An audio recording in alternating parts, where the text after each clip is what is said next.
bullying impact academic performance and social development? In the academic performance, they will get low grades and they can commit more absenteeism. In the social development aspect, they could be less talkative and more to have low self-esteem.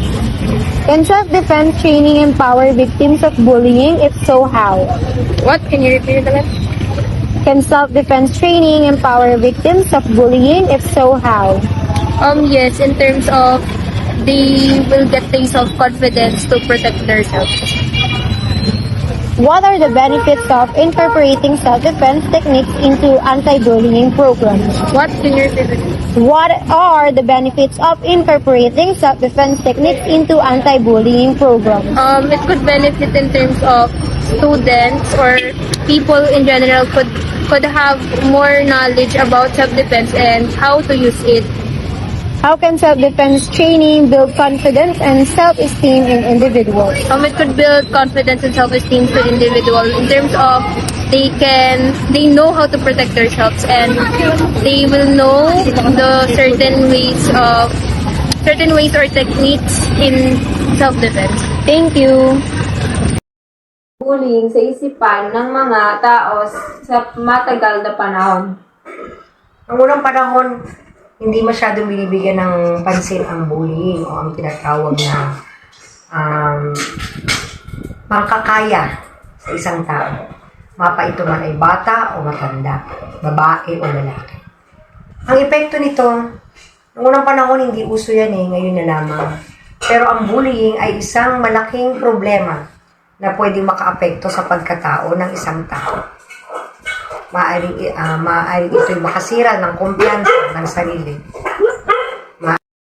Magbigay sa kanya ng kawalan ng tiwala o tinatawag na kawalan ng lakas ng loob na makisalamuha sa kapwa niya. So, napakahalaga na ang bullying ay i-address ng ating mga mambabatas, ng mga mambabatas at ng ating eskwelahan. Dapat na bigyang pansin, kausapin ang mga bata o ang mga tao na nabubuli sa mga estudyante specifically ay dapat na isang guni ito sabihin sa mga magulang at sabihin sa otoridad, ang mga principal, ang mga teacher, respective teachers. Dahil pag hindi ito na-address ng maaga, maaaring makasira ito sa pagkatao ng taong binuli.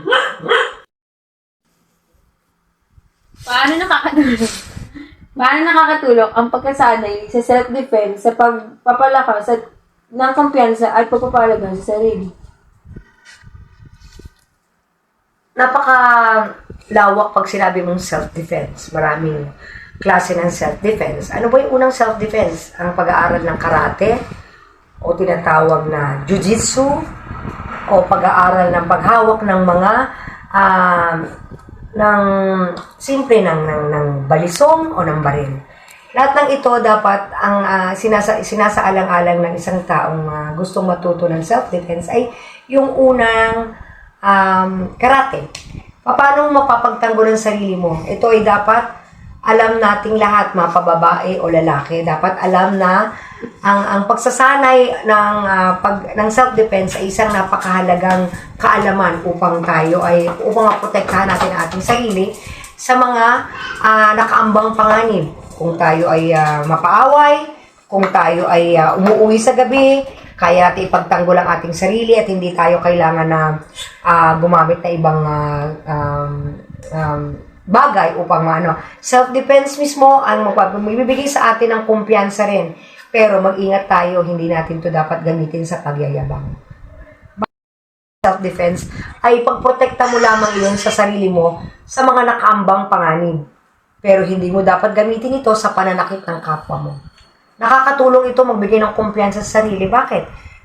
Kung sa mga pagkakataon na sa tingin mo ikaw ay sasaktan, ay kaya mong salagin ang pananakit ng kapwa mo sa pamamagitan ng paggamit ng self-defense o ng karate o ng jiu-jitsu.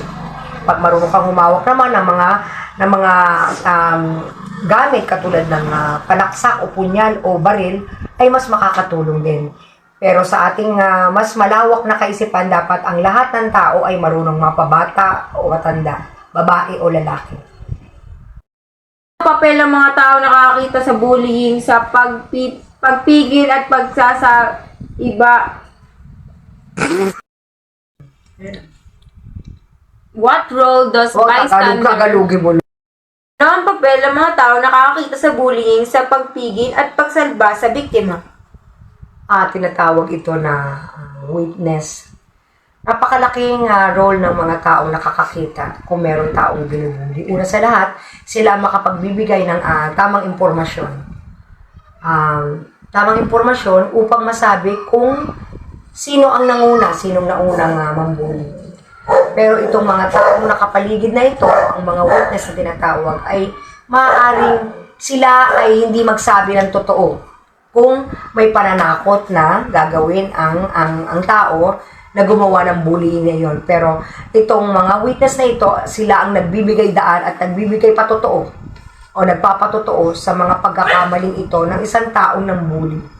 So mahalaga na magsalita ng tama sa kanila nakasalalay na para maproteksyonan din ang taong binuli at mapaalam sa mga otoridad, lalo na sa kung nangyayari ito sa eskwelahan, sa mga estudyante. At kung ang may mga pagkakataon na ang mga maestra o maestro ang nambubuli, ito'y dapat din ipagbigay alam sa principal o kung sa kolehiyo sa dekano. Paano nakakaapekto ang bullying sa pag-aaral at pakikisalamuha ng mga tao? Nakakadulot ito ng stress at pagkawalang gana pumasok. Nakakatulong ba ang pagkasanay sa self-defense sa mga biktima ng bullying? Paano? Oo, para hindi na ito maulit sa kanila ang pambubuli. Ano ang mga benepisyo ng paggamit ng self-defense sa mga programa laban sa bullying? Mas malalaman nila ang tungkol dito sa self-defense na ito. Paano nakakatulong ang pagkasanay sa self-defense sa pagpapalakas ng kumpiyansa at pagpapahalaga sa sarili? Nakakatulong ito para maboost ang kanyang moral ng bawat individual na tao. Paano nakakatulong ang pag-aaral ng self-defense sa paggawa ng mas ligtas na eskwelahan? Para ma-avoid ang pag-aaway at alitan sa loob ng paaralan. Ano ang mga epektibong estratehiya sa self-defense laban sa iba't ibang klase ng bullying? Ang example na lamang ng isang self-defense ay yung pag-iwas sa away o gulo. Number 1, ano ang pangmatagalang epekto ng pang-aapi sa mga individual sa kanilang pag-ibig? I think the long-term effects of bullying is that students can have anxiety and depression. And as time goes by, siguro magpapatarong sila sa sarili nila kung deserve ba nila ng bullying. Or yung iba lang talaga may problema. Number 2, paano nakaka-apekto ang pang-aapi sa akademikong pagdadala at social na pag-ibig? As I said kanina, nade-depress sila, so mawawala sila ng pasok or makipag-interact sa ibang tao, lalo na sa mga teachers. Mapapaisip sila kung paano sa kanila ng nangyayari. Number 3, makapagpapalakas ba nila ang pagsasaling ng self-defense sa mga biktima ng pang-aapi? Kung gayon, paano? Oo, kasi ang pag-aaral ng self-defense, parang nag-aaral na rin po kami pagkakatiwalaan ng self-defense. Number 4, ano ang mga benepisyo ng pagpapasama ng mga techniques sa self-defense sa programa laban sa pang-aapi?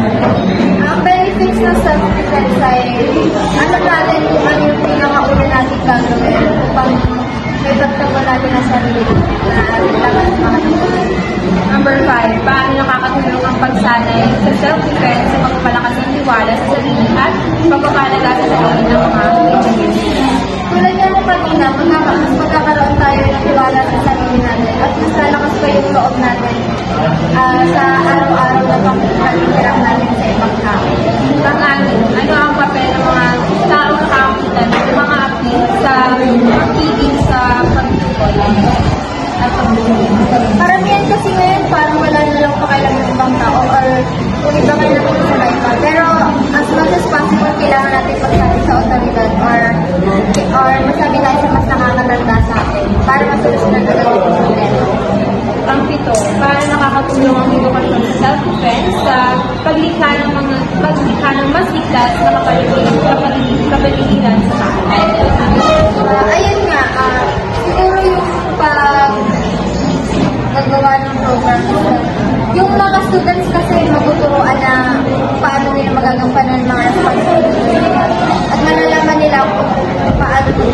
sa ating estudyante. Okay. Meron bang mga legal na implikasyon sa paggamit ng mga techniques sa self-defense bilang tumulong sa pangangailangan? Oo, meron. Kasi self-defense naman, hindi naman kailangan gumamit ng any weapons para lang masabi yung paggamit ng sarili. Kasi kapag gumamit tayo ng any weapons, parang lalabas na rin naman tayo kasi nanakit tayo. Ano ang mga pangmatagalang epekto ng pangati sa mga individual sa kanilang pamilya? Ang mga pangmatagalang epekto dito ay ang depression, anxiety, lalo na yung pagbabalagsa ng confidence ng isang tao na biktima. Number 2, paano nakaka-apekto ang pangati sa akademikong pagganap at social na pag-ibig? Ang hirap sa isang individual na makaranas ito, lalo na sa school kasi yun ang pinakaunang dahilan kung bakit ayaw na nila pumasok sa school na dahil hindi sila nakakuha ng trauma about bullying. Number 3, na makapagpapalakas ba ng loob ang pag-usanay sa self-defense sa mga biktima ng pangati kung gayon paano? Para sa akin oo, kasi sa self-defense natuturo dito paano na maging handa para iligtas sa sarili mo sa ganang sitwasyon. Pang-apat, ano ang mga benepisyo sa pagpapangsama ng mga technique sa self-defense sa programang laban sa pangati? Ayun, ang madaming benefition ang pagtuturo ng self-defense, lalo na sa mga kabataan. Kasi matuturuan ito kung paano iligtas yung sarili mo sa mga ganang sitwasyon. Number 5, paano nakakatulong ang pagsasanay sa self-defense sa pagpapalakas ng tiwala sa sarili at pagpapakalaga sa sarili ng mga individual? Self-defense kasi, for me, hindi lang sa physically fit, pati na rin yung tiwala sa sarili. So, dahil doon, pwedeng mabawasan or hindi na maapektuhan yung mga nag-aaral niya na biktima ng cyberbullying. Pang-anim, ano ang mga papel ng mga tao na makakita sa pangati sa pag-ibig at pagtulungan? Sa mga, pwede sila maging parang istigo sa mga ganyan paraan. Kung saan, pwede nilang sundukin sa mga nakakataas na yung mga knowledgeable enough para sa mga ganyan aspeto. Ang 7, paano nakakatulong ang edukasyon sa self-defense sa paglikha ng mas ligtas na kapaligiran sa paaralan? Sa paaralan kasi, pag self-defense, mas maganda kung sa school mo siya ituro para sure na tama yung tinuturo siya. Dahil doon, pwede na magkaroon ng isang safe environment sa school. Number 8, meron bang mga legal na implikasyon sa paggamit ng mga techniques sa self-defense bilang tulong sa pangati? Meron din, kasi sa self-defense naman, ayun, tinuturuan ka maging ligtas hindi para malakit ng tao. Number 9, ano ang ilang epektibong paraan ng self-defense para sa iba't ibang uri ng pangati? Siguro, ilang paraan. Siguro, sa self-defense kasi tinuturuan ka, hindi lang physical, kundi na rin tiwala mo sa sarili. Dahil doon, nabibuild mo yung confidence ka. Mas nabibuild mo kung sino ka, kung paano makilalanin mo sa sarili. Number 10, paano maaaring magsama-sama ang mga paaralan at komunidad upang mataguyod ang mga kasanayan sa self-defense sa mga kabataan? Siguro sa pagkakasundo nila na ituro or isama na talaga ang self-defense na ituro sa school kasi pwede siyang gawing tool para mailigtas ka sa mga specific na situation. Ayun. Number 11, ano ang mga kultura at ipunang hadlang sa pagpapatupad ng edukasyon sa self-defense sa pangunahan ng mga paksa? Siguro may mga some people na hindi sa pabor na ituro yung self-defense kasi akala nila ito ay para lang napapahamak yung mga taong nag-aaral nila. Number 12, paano papalakas ng pagtibay ng loob at kagalingan sa pag-isipang pagkasanay sa self-defense ng mga biktima ng pangati? Ayun, gaya nga nung sabi ko kanina, pwede magbigong tiwala mo sa sarili kapag nag-aaral ka ng self-defense. Number 13, makakatulong ba ang edukasyon sa self-defense sa pagbawas sa mga insidente ng cyberbullying at pagkakaroon? Yes, kasi nagiging knowledgeable enough ka para dun sa cyberbullying. So, ngayon, pwede mabawasin yung mga victims ng cyberbullying. Number 14, ano ang mga etikang na pagsasaalang-alang sa mga pagtuturo ng self-defense sa mga bata at kabataan? Siguro siyempre sa self-defense ito, hindi lang siya basta-basta kailangan dito ng parental consent. So, ayun, Number 15, paano maaaring magpag-unlad ng kultura ng respeto, pagkakasunduan at pagkinawa ang pagkakasama ng self-defense sa pangunahing paksa. Gaya nga nasabi ko kanina, yung self-defense, hindi lang siya nakafocus physically. So, pwedeng maapektuhan din yun mentally para maging tiwala sa sarili. At the same time, alam mo kung saan gagawin yung self-defense. Thank you. Ano ang mga Para sa akin, ang pinakamatagal na epekto ng pag-aapi ay depression. Nararamdaman niya yung mga nabibuli kasi alam nila sa sarili nila na nasaktan sila. Magmumuklog sila, iyak sila. Hindi nila alam kung anong gagawin kasi nabuli sila. Paano nakakapagod ang Ang para sa akin nakaka-apekto ito sa edukasyon dahil maraming kabataan na hindi na pumapasok at hindi na pinagpapatuloy ang kanilang pag-aaral dahil sila ay nabuli. At para naman sa sosyal ay dahil sa maraming hindi na kabataan pumapasok sa paaralan, hindi umuunlad ang ating bansang Pilipinas.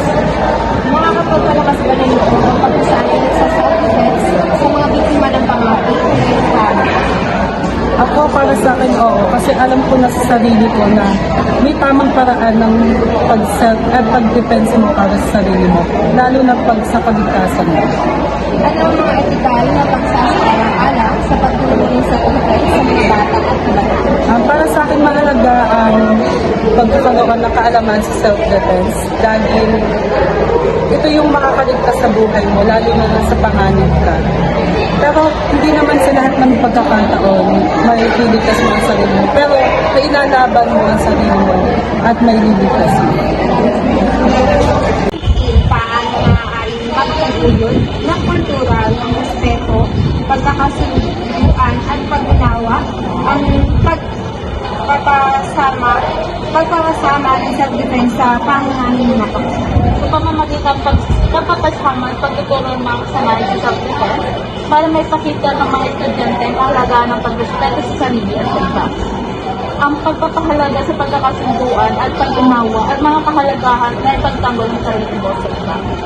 Ito ay maaaring makatulong na magtayo ng isang mas positibo, mapayapa at mapagmahal na kultura sa ating paaralan at 14 na mga etikal na pagsasaalang-alang sa pagturo ng self-defense sa mga bata at kabataan. Ayon sa mga tataan, pinagbibilangan ng kahalagahan ng pagrespeto sa mga karapatan ng iba, ang pag-iwas sa sobrang paggamit ng pwersa at sa pagturo ng teknik na self-defense na angkop at ligtas para sa mga batang kabataan. Ang mga ito ay mahalaga sa pagsaalang-alang na dapat isaalang-alang sa pagpapatupad ng mga programa ng self-defense para sa mga bata at kabataan. Number 2.